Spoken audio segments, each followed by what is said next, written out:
What witnesses in Tehran saw were thousands of people on the street, as well as people chanting, "Death to the Islamic Republic, death to the dictator." A lot of demonstrators who are very young and don't remember what life was like under the Shah prior to the 1979 Islamic Revolution. An internet blackout in Iran, with protests and calls for regime change intensifying in cities and towns. These protesters are risking being arrested and even death.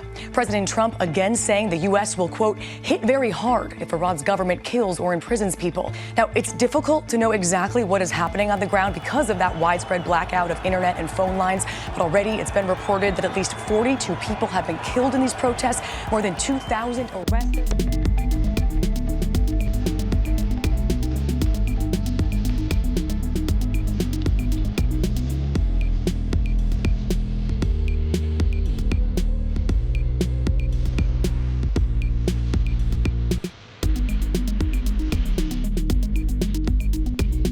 Yeah, so it's interesting because we're obviously seeing videos coming out on social media of protests in the streets. Unfortunately, we have even seen police forces opening fire. However, they seem to be really spread out. So they are across the country, but the actual protests in the cities are not necessarily widespread. And what has been the kind of tipping point has been, frankly, the cost of living and the hyperinflation. So the currency in Iran is virtually at this point just valueless, and middle-class families have seen their livelihoods just completely cut in half over a matter of days. And so, of course, regime propaganda will say, and has said, that this is strictly economic, it's not political, but what we are hearing is people shouting death to the dictator and calling for change. And when they say death to the dictator, who are they talking about? So they're talking about the supreme leader of the Islamic Republic of Iran, because Iran is a theocracy that basically cosplays as a democracy. So yes, they do vote for their presidents, but the supreme leader decides who gets to run for president. But the president himself has been saying some halfway conciliatory things today, I think, towards the protesters, right? Yes, so the president, Masoud Pezeshkian, he is a reform president, so he's not a hardliner. And if we have a question about this, which we will get to, and he has been coming out and saying that the will of the people needs to be listened to, which some are commending. You know, we saw the Iranian president say on an interview on the Supreme Leader's website that we're at a full-scale war with the U.S., Israel, and Europe. They brought Europe into it as well, which I thought was interesting. And that's kind of preemptively saying, well, whatever way we need to respond because we're under attack. However, it's also a way for them to say these protests are not legitimate because people are inciting them.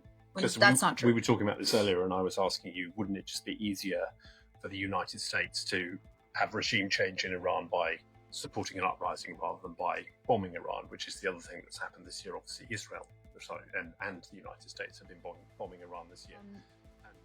Someone messaged me saying, and I wanted your thoughts on this let's move over to Russia and maybe comparisons, that Pezeshkian could be Iran's Gorbachev, which I thought was an interesting thought. But how would that work?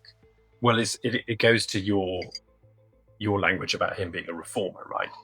So in order to have an internal revolution, if you like, really constricts the power of the IRGC and the Supreme Leader. It requires on having a strong, moderate leader. And I suppose the analogy as to what's happening would be with what happened in Russia, where Gorbachev was elected as a reformist leader of the existing system, right? There was no sense when he first took office that the Soviet Union would collapse as quickly as it did. He was going to be a reformist. He was famously, as Mrs. Thatcher said, a man we could do business with.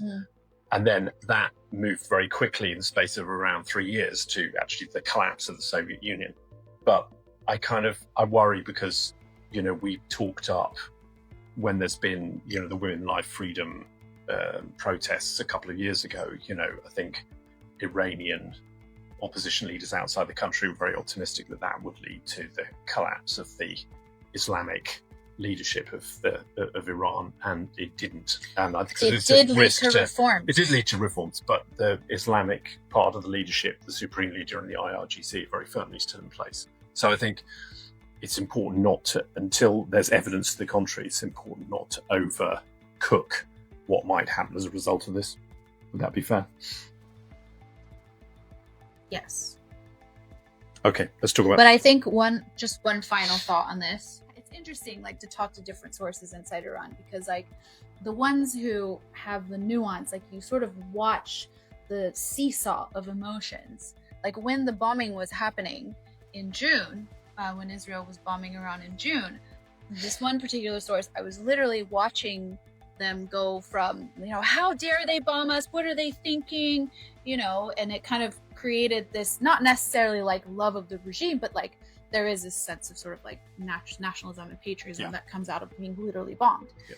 But then when Trump called it, the immediate reaction was, what is Trump doing? Why wouldn't you just go all the way? If you did this, if you started this, why wouldn't you just finish it off and take Khamenei out? So it's, it's really complicated. And that's why they've been in power. They've been in power and stayed in power despite all of the sanctions and bombs and assassinations of the nuclear scientists, because they've played on this complicated nuances of the country.